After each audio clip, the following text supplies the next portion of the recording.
Welcome back to my channel. I hope कि सभी बहुत अच्छे होंगे और सभी अपनी प्रिपरेशन बहुत अच्छे से कर रहे होंगे। बहुत सारे बच्चों के ये डाउट होते हैं कि आप यूपीएससी की प्रिपरेशन के दौरान अपने आप को मोटिवेट कैसे रखते हो और कैसे आप अपने आप को मोटिवेट रख सकते हो, यानी मैं कैसे रखती हूँ और आप कैसे रख सकते हो।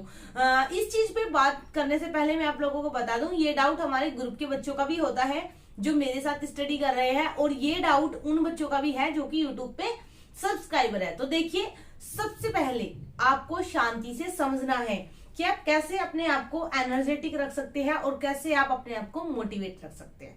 आप एक चीज मानिए, आप किसी की भी वीडियो देख रहे हैं रैंडमली, यानी शॉर्ट देख रहे हैं, उससे आप कितनी देर मोटिवेट होते हो। मैं खुद शॉर्ट बनाती हूँ मोटिवेशन के लिए कि बच्चे मोटिवेट हो, बट आप खुद बताइए आप उससे कितनी देर मोटिवेट हो सकते हो। 5 मिनट, 10 मिनट, 15 मिनट, 1 घंटा, 2 घंटा, 3 घंटा, 4 घंटा, 1 दिन, 2 दिन, 3 दिन, 4 दिन, 5 दिन। बट यूपीएससी की जर्नी इन 5-6 दिनों की नहीं होती है। ये एक लंबी जर्नी है, एक लंबा सफर जो आपको तय करना है। आप बिल्कुल भी निश्चित नहीं हो सकते। जैसे बच्चे बोलते हैं ना, मेरा फर्स्ट अटेम्प्ट में हो जाएगा क्या। बहुत अच्छी बात है कि आपका फर्स्ट अटेम्प्ट में हो जाएगा, बट जिन लोगों के ऊपर काफी सारी जिम्मेदारियां होती है, जॉब करते हुए भी प्रिपरेशन कर रहे हैं। अच्छा, इस बार का जो रिजल्ट आया था उस रिजल्ट में टॉप 10 में भी आई थिंक कोई भी ऐसा बच्चा नहीं था जिसका फर्स्ट अटेम्प्ट हो, जितना मुझे पता है। हो सकता है मेरी नॉलेज से बाहर कोई ऐसा बच्चा हो जिसका फर्स्ट अटेम्प्ट हो और फर्स्ट अटेम्प्ट में उसकी टॉप 10 में रैंक आई हो। ये होती है बात। तो मेनली आपको क्या करना है, आप ये कोई मान के चलना है कि आप प्रिपरेशन करेंगे।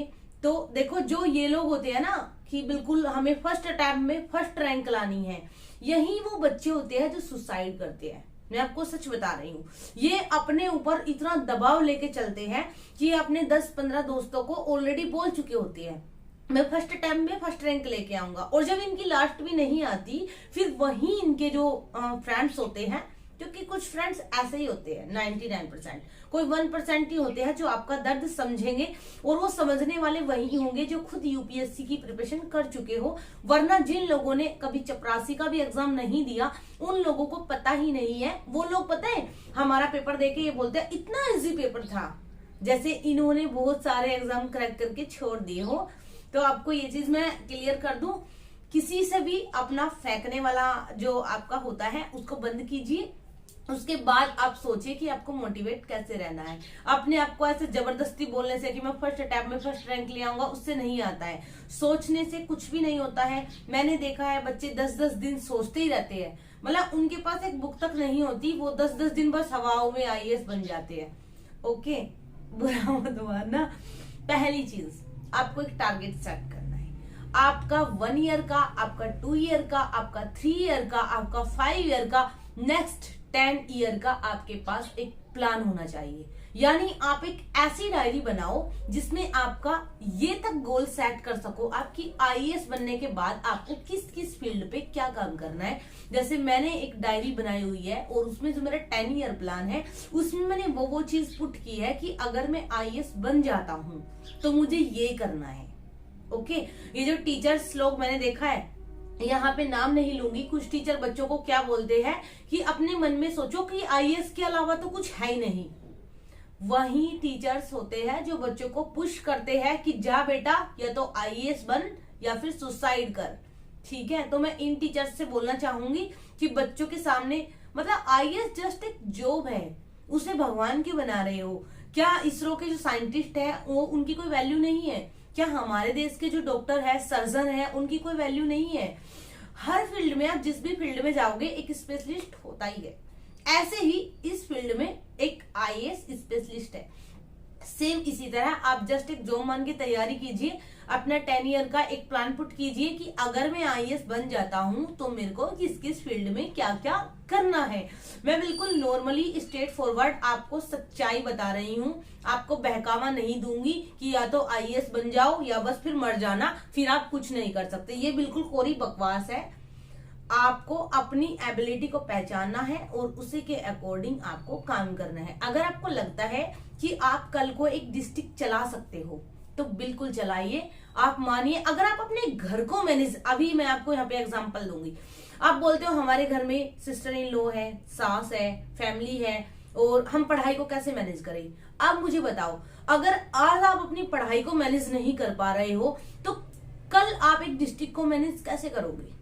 आपको पता चला उस साइड दंगे हो रहे हैं, फिर आपको पता चला उस साइड किसी ने किसी का सर फोड़ दिया, फिर आपको पता चला वहां पे एक लड़की की लाश मिली है, फिर आपको पता चला कि वहां पे एक बच्चे को किडनैप करके ले गए।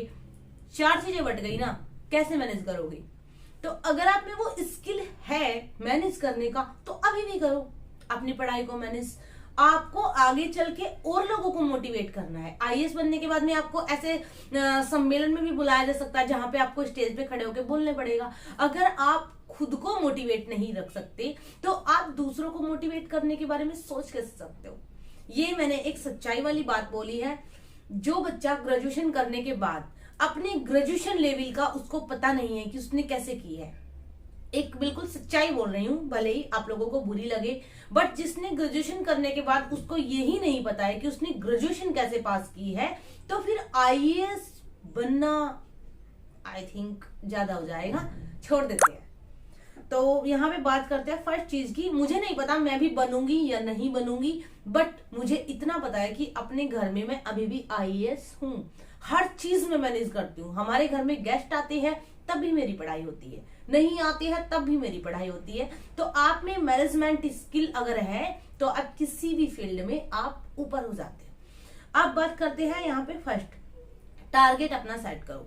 जब आपका टारगेट एक सेट होगा तो आप अपनी प्रिपरेशन अपने आप ही कर पाएंगे। Major target and minor target, यानी एक मेजर टारगेट बनाइए और एक फिर आप माइनर टारगेट बनाइए। मेजर टारगेट को बड़ा लेके चलिए, बट जो छोटे वाला टारगेट है उसको आप डेली फिल करते चलिए। सेकंड चीज, फेलियर फेस करने की ताकत। ये मैं बिल्कुल हर बच्चे से, हर यूपीएससी की प्रिपरेशन करने वाले बच्चे, देखो पास पे सब बात करते हैं, आपके सफल होने के बाद आपसे सब बात करेंगे, बट जो लाखों बच्चे फेल होते हैं उनका दर्द वही समझ सकता है जो खुद फेल हुआ है। बहुत सारे बच्चे ऐसे होते हैं जो डिमोटिवेट हो जाते हैं। डिमोटिवेट होना तो अपने आप में एक सिंपल सी बात है, बट बहुत सारे बच्चे ऐसे भी होते हैं जो कि सुसाइड करते हैं। अभी मैंने एक दिन रैंडमली यूट्यूब पे एक वीडियो देखी, एक लड़का है शायद मुखर्जी नगर में, वो आंसर पे बैठा हुआ है, मतलब 6-7 दिन से उसने कुछ खाया पिया ही नहीं था और वो लेटा हुआ था। उसकी वीडियो शायद शिवम दिवाकर शायद भैया उन्होंने बनाई थी। तो मतलब वो एक अटेम्प्ट की मांग कर रहा था। बात उसकी ठीक थी, मेरे को ठीक लगी, क्योंकि कोविड में उस दौरान बच्चों का बहुत सारा मतलब डिस्ट्रैक्ट हुए हैं, बच्चे पढ़ नहीं पाए हैं, तो उनका अटेम्प्ट छूटा है, तो वो नेक्स्ट एक्स्ट्रा अटेम्प्ट उनको मिलना चाहिए, बिल्कुल मिलना चाहिए। I support him. बट किसी भी चीज के लिए आप अपने आप को, अपने शरीर को या फिर अपने एक माता पिता को दुख दे रहे हो, वो मुझे अच्छा नहीं लगता। ठीक है, अगर आप में स्किल है, आपने यूपीएससी की प्रिपरेशन अच्छे से की है, तो बाहें फैलाकर बहुत सारे कोचिंग सेंटर आपका वेट कर रहे हैं। विजन आईएएस की मेरे पास खुद मेल आई थी, दृष्टि आईएएस में जॉब मिल जाएगी, स्लीपी क्लासेस में जॉब मिल जाएगी। बहुत सारे कोचिंग सेंटर आपको बाहें फैलाए खड़े होते हैं अगर आप में स्किल है तो। अब बात करते हैं खुद पर बिलीव रखो। मतलब अगर आपको खुद पे भरोसा है कि आप किसी भी एक फील्ड में निकल जाओगे, अगर आप आईएएस नहीं बने तो आप एसडीएम बन जाओगे, वो भी बुरा नहीं होता है। आप प्रिपरेशन करते हो आईएएस की, और जब एक टाइम आता है ना, जब आप मतलब मान लो, सपोज करो, वैसे तो ऐसा होना नहीं चाहिए कि आप सक्सेस नहीं हुए और फिर आप कहीं गए किसी स्टेट में और आपने एसडीएम को देखा, तो उसकी भी कोई कम पावर नहीं होती है। तो आप एक तहसील में जाएंगे तो तहसीलदार की कम पावर नहीं होती है, एक स्कूल में जाएंगे तो प्रिंसिपल की पावर भी कम नहीं होती है, एक हॉस्पिटल में जाएंगे तो जो सीनियर डॉक्टर है उसकी पावर भी कम नहीं होती है। हर फील्ड में अपनी एक अलग पावर होती है, इस चीज को समझिए। फिर अगर आपको सबसे सर्वशक्तिमान बनना है तो उच्चतम न्यायालय के यानी सुप्रीम कोर्ट में मुख्य न्यायाधीश के पद पर आप विराजित हो जाइए, है ना। तो उस चीज को, पावर को दिमाग में से निकालकर खुद पर भरोसा करो, मेहनत करो, अपना 100% दो। जिंदगी का एक वक्त, एक टाइम ऐसा आएगा जब आप 50+ हो जाओगे, तो आप अपने पोता पोतियों को, अगर आप आईएएस बने हैं तब भी और आप नहीं बने हैं तब भी, आप ये बोल पाए कि मैंने अपना 100% दिया था। ये गिल्ट नहीं रहना चाहिए कि काश उस टाइम पे मैंने एक्स्ट्रा मेहनत कर ली होती। अब बात आते हैं 4 पॉइंट पे, दूसरों की निगेटिव पर बिल्कुल भी ध्यान ना दे। ये चीज सबसे ज्यादा हिट करती है। क्या बोलेंगे। और आपको बताऊं, अब तो नया फंडा निकाल लिया है पड़ोसी और रिश्तेदारों ने। पहले क्या होता था, हाँ तुम नहीं कर सकते, अब पता है क्या होता है, तुम तो कर ही जाओगे, क्योंकि उनको पता है कंपटीशन बहुत तकड़ा है, 0.1% ही बच्चे सक्सेस होते हैं।